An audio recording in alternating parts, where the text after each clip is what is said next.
bersamamu.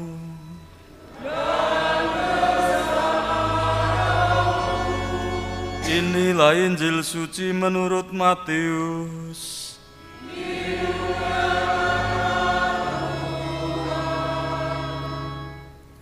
Pada suatu ketika Yesus berbicara kepada para imam kepala dan pemuka rakyat dengan memakai perumpamaan.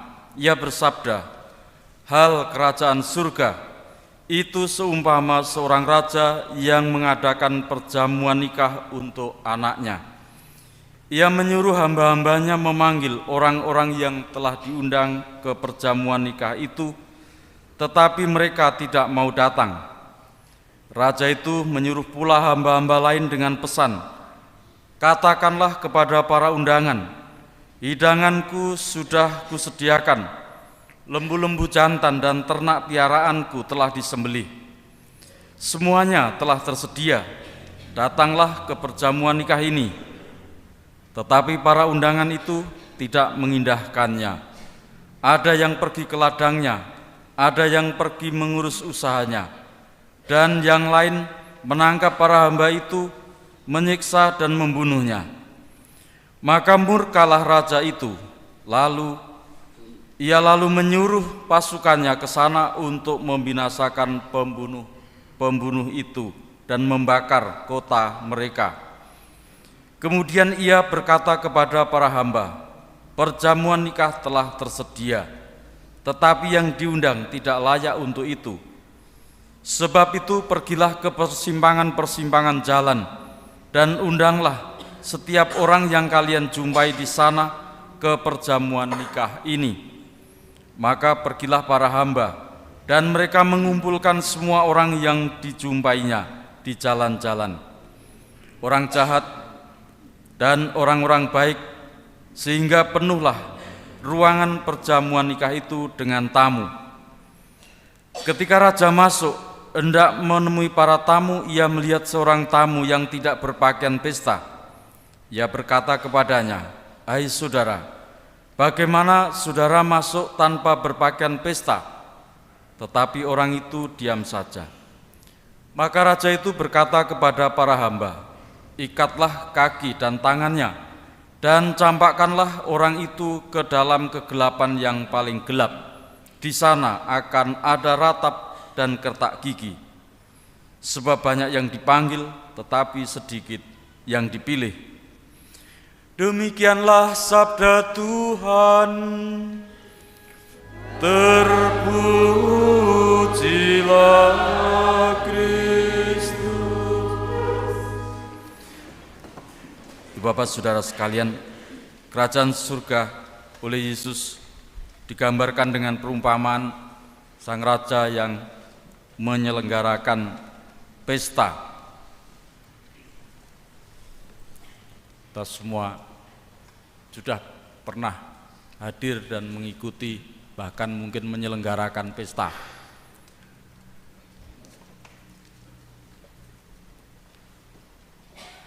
Dengan pikiran masing-masing.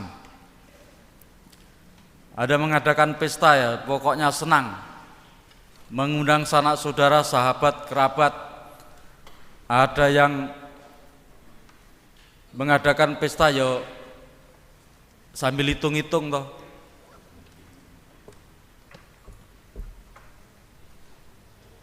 Saya sudah pergi Jagong Manten dan orang punya acara ada berapa menurut catatan. Terus diperkirakan nanti kalau saya menyelenggarakan acara, undangan kira-kira 10.000, pestane 10 dino. Tafsir nanti kira-kira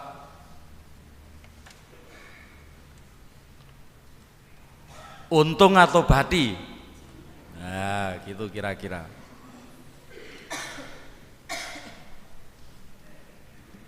Kalau kira-kira untung, iwake rada gede-gede. Kalau kira-kira bati, luwih gede meneh. Itulah kira-kira. Dan kita yang sebagai sahabat, sebagai orang yang dikenal, yang diundang, pastilah akan mempersiapkan diri dengan sebaik-baiknya.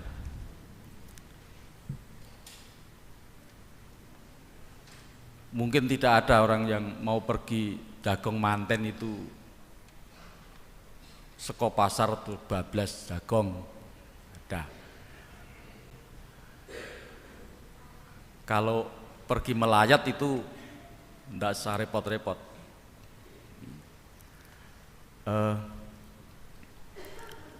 Yang jelas orang mau pergi acara pasti mandi dulu,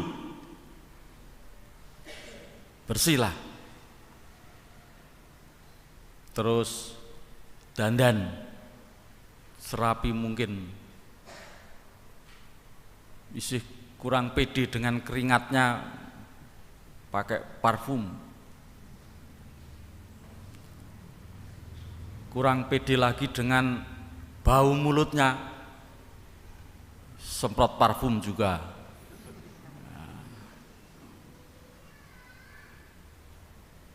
Apalagi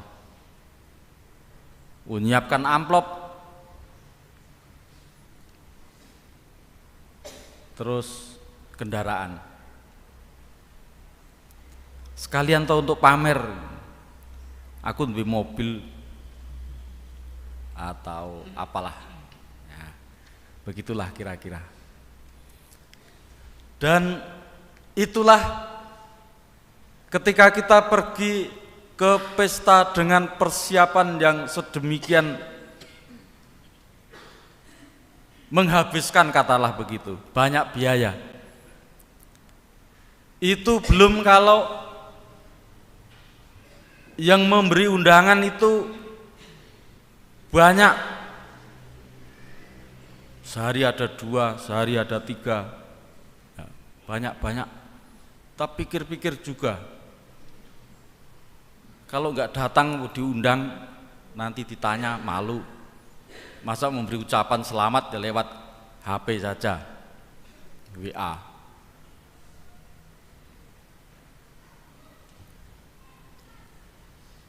Seperti romo-romo itu kebanyakan, saya mengatakan kebanyakan. Kalau ulang tahun itu banyak yang memberi hadiah, tak kandani. Tenan. Jadi romo itu enak. Ulang tahun tahbisan dapat hadiah. Ulang tahun kelahiran dapat hadiah. Ulang tahun tugas dapat hadiah. Hadiahnya macam-macam. Saya tak kumpul gitu. Hadiah itu baju, celana, kaos, mobil. Mobil saya itu banyak itu. Ada lebih dari 20. Umat itu ngirimi saya mobil-mobil bagus-bagus. Tapi ya gambar tok toh.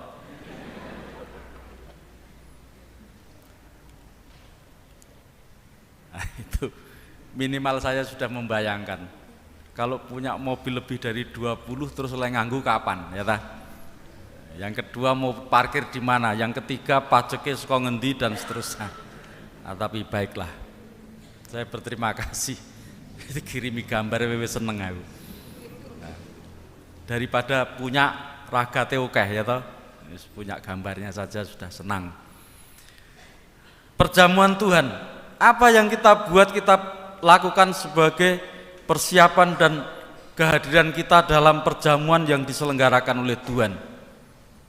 Bapak saudara sekalian, perjamuan Tuhan pastilah perjamuan sukacita, perjamuan kegembiraan, perjamuan karya keselamatan Tuhan kita Yesus Kristus. Dalam bacaan pertama memang digambarkan perjamuan sungguhan dengan masakan yang lezat dan seterusnya. Tetapi perjamuan Tuhan yang digambarkan sebagai kerajaan surga mengundang siapapun untuk datang ke perjamuan itu.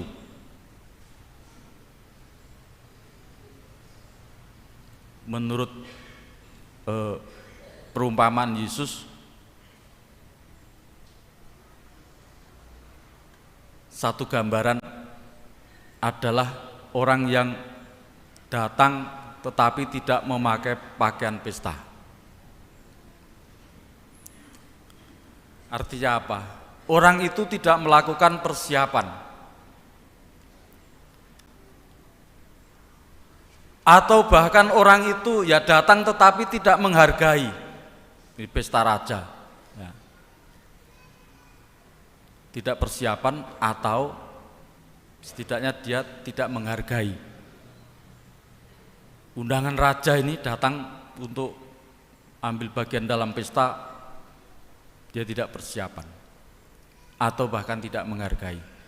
Demikian halnya bagi kita, bagaimana kita mempersiapkan kehadiran kita dalam perjamuan Tuhan.